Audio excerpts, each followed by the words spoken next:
like me from going back into crime. Well, at least not to go to prison. You get this? Okay? This is tricky stuff, okay?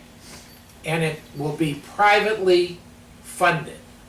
That's what it seems to be, not state. This is interesting.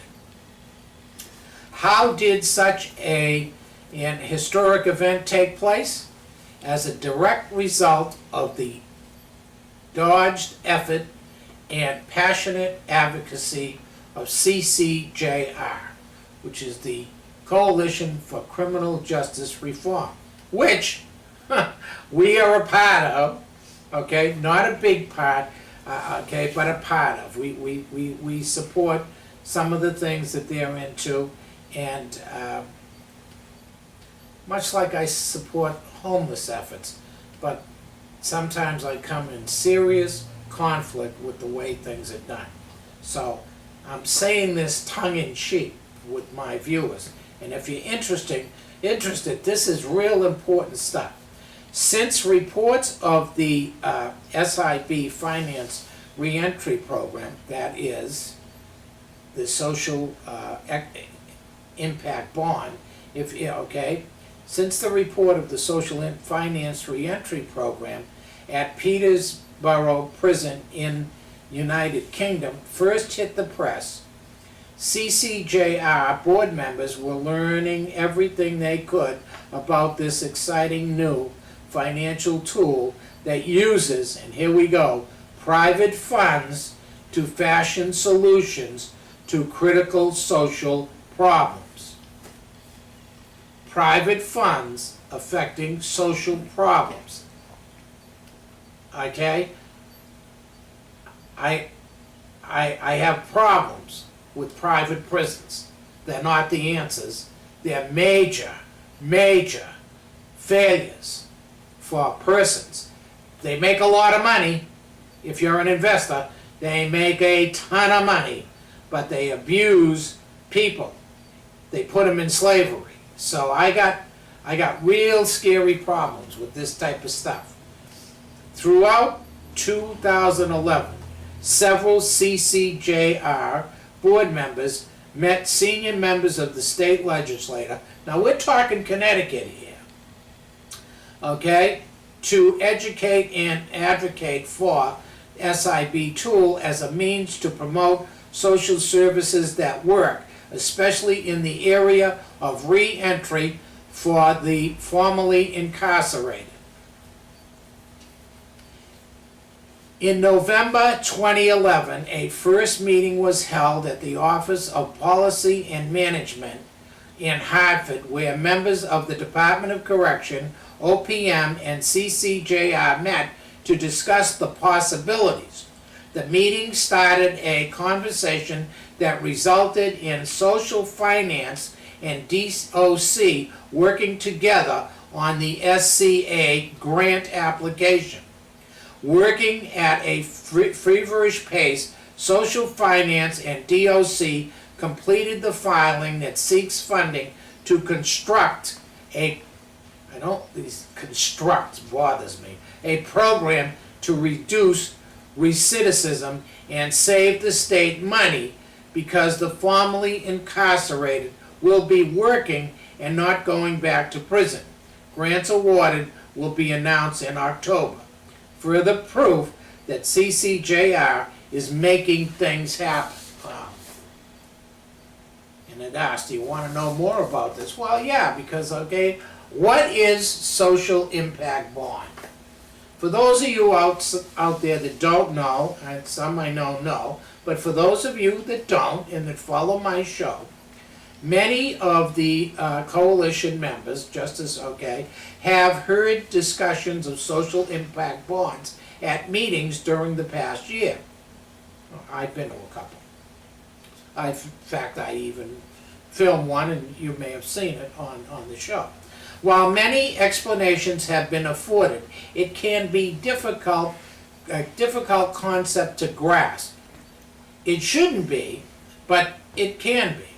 All you need to know is in the title, social impact bonds. I love people who do this. Social impact, okay, their definition. There is an issue with significant social impact that costs the state taxpayers money, for example, recidivism, the return of prisoners to their bad habits in the street and back to jail. Bond. A bond is a promise to pay.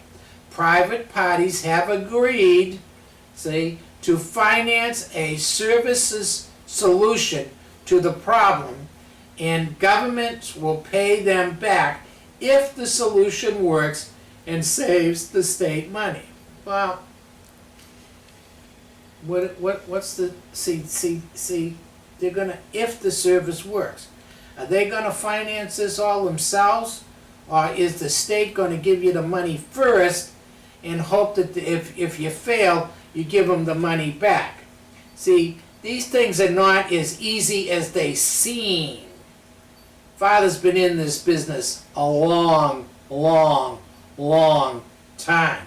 And I know the bull, and I know the crap, and I know that there is a group of people that only want to make big bucks on us, the taxpayer.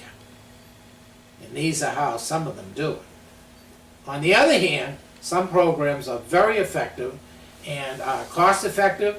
They still cost you money, but they work and they save you money. I ran a program that had an 83% rate in the 70s, one of the best in the country. It was modeled. I got an LEAA grant and ran it. My friend founded it with me, Winfield Russell, with the help of then Representative Paul Songas. It was a model that worked, and it was unbelievable. Okay, we had 83% of the people that went through the program never, not 5 years, didn't go back to prison. Bobby's out with me. You see him on the program. 40 years in the joint. 40 years in the joint.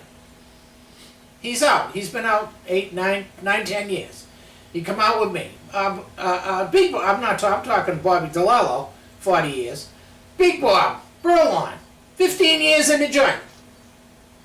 Was back, one time he got out for a little while, he did a technical violation, went back, outrageous. He's been with me 9 years, I believe. My cameraman's shaking. 9 years, no return to prison, works, does everything, stuff like I got others, and I'm not going to get in. Myself, a career criminal, organized crime. Here I am. Do you think I know what works?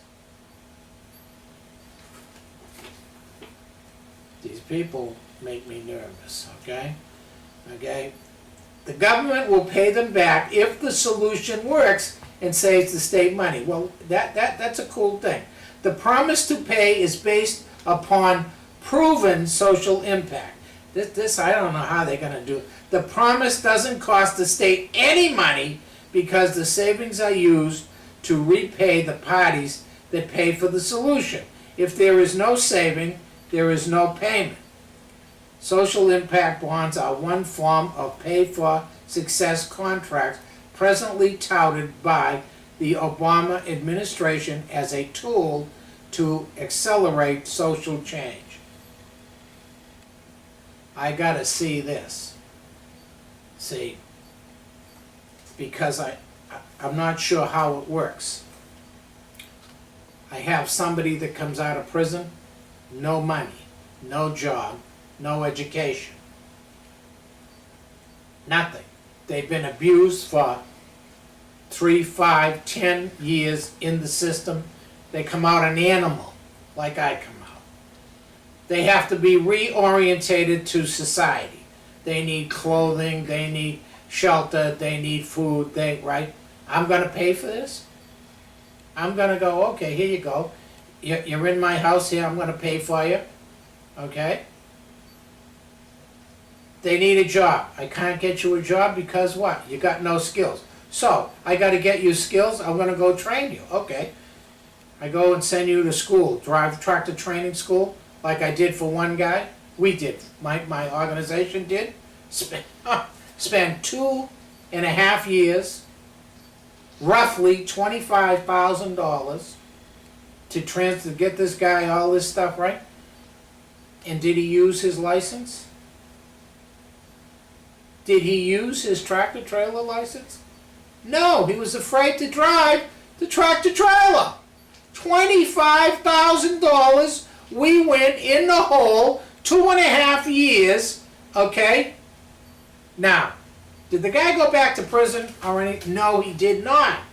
No, he's a bum in the street eating at the homeless shelter.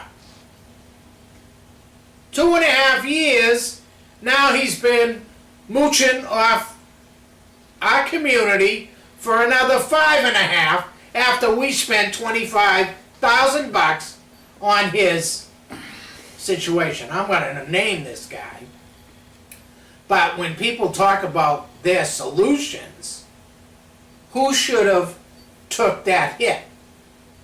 The state? They didn't take the hit. They didn't take the hit. One community member? They didn't take. My community people took the damn hit financially because we trusted the individual. We hoped he was good. He tried. And the other thing is, it wasn't his fault in the end that he was afraid to drive a truck. We just didn't have the capacity, obviously, to further his situation and get him the mental health stuff that was needed. So this is great when you listen to this, but is it reality? Is it there? Can it be done? Okay, it becomes the question. And who's got the experience to do this stuff? Okay? That will be my questions on the social impact bond that hopefully, I hope Connecticut gets it, and we'll be watching. Okay, I just want to change something else. CCJR here. Okay, the fundraiser had a wonderful evening. On April 14, 2012, they held their first fundraiser, theatrical rendition of Dante's Inferno, written by Wesleyan professor and CGJR member Ron Jenkins. The evening was pure magic. The Charter Oaks Cultural Center was the perfect setting for the special evening. Our minds and hearts were fed by the story, artfully crafted. Our bellies were fed by a spectacular array of cupcakes prepared by Courtney Collins. After an introduction by the CCJR board, where heartfelt thanks and proper homage were paid to CCJR founder and audience member. Now this lady, Vivian Blackford, best-selling author Wally Hamm, introduced the play. Miss Blackford, here in Connecticut, okay, amazing lady, a dedicated lady to convicts and reform for the taxpayers of the state of Connecticut. She's amazing. She's an amazing person.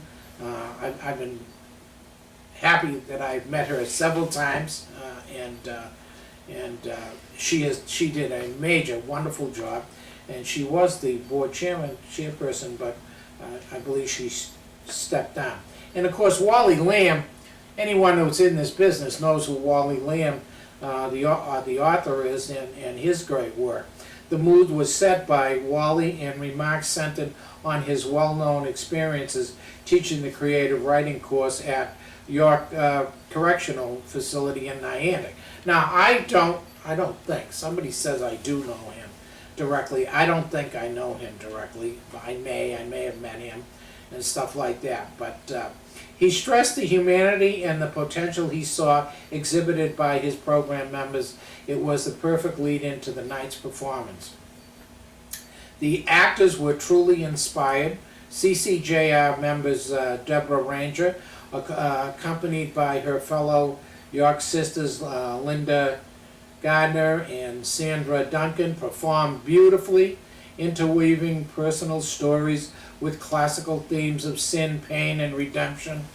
And I can go through that. I do that in my writing. Introduced to Dante's work by Professor Jenkins while together at York, Deborah, Linda, Sandra embraced the audience with the performance, both personal and theatrical. The play was followed by comments from audience members, providing the playwright and actors an opportunity to add further depth to the evening. The event ended with a round of applause and a new sense of community among the CCJR members. The fundraiser were greatly appreciated and will go to develop the website that is in the planning stage. And they said thanks to all the members that made this evening possible, which I was not able to go. We had an emergency and were not able to go there. And I'm sorry I was not able to go. I just want to say that anyone can attend the CCJ meetings that are held at Wesleyan College, okay? And they talk about the income, the bond, okay? But their scheduled meetings for the balance of the year is June 20th, they have a meeting, July 18th, okay? And once you go to those two meetings, then you can get the rest, and that is held at, guess what? It's at Wesleyan College, and I think you're going to have to go on the internet to get the address, because I do not have it. I can't believe that. I can't believe that they don't, somebody made a mistake and didn't print it on their thing. They got the meeting, but not the address. It's at it's at Wesleyan University. Oh, okay, here we go. All right, I found it. Father needs new glasses. Okay, the meetings are held at the June 20th meeting and July 18th, because you get this late. Wesleyan University, it's USDAN Center, Student Center, room 108. USDAN Student Center. That's where it's held, in the meeting room at 108. And they'll have June 20th they'll have a meeting, July 18th they'll have a meeting, and it is at, I believe, 6. That's the other thing. No wonder I couldn't find that. It's 6 o'clock. I think it's 6 to 8, or it may be. Do you remember? I'm asking. Was it 6? Yeah. Okay. It's 6 o'clock to 8 o'clock at the student center. USDAN, capital USDAN, Student Center at the Wesleyan University. And they have both straight people go to this and ex-convicts and stuff like that. If you're interested in getting involved, okay, different than, although some of you folks have been with me and my people when we had the storefront, okay, we're a different breed of individuals, characters, if you will, at least my group, because we've been around so long, and we know what works for each other. Mostly all the people that got out are people that I know that we work with. Okay, it's not like we just go and work with somebody that we don't know. We know their background, we know their problems. We can almost guarantee that the individual is going to stay out and not return, because the individuals that are going to return aren't going to come and get our assistance. because they know that we work too hard. It doesn't mean they don't stay friends. I mean, I got a lot of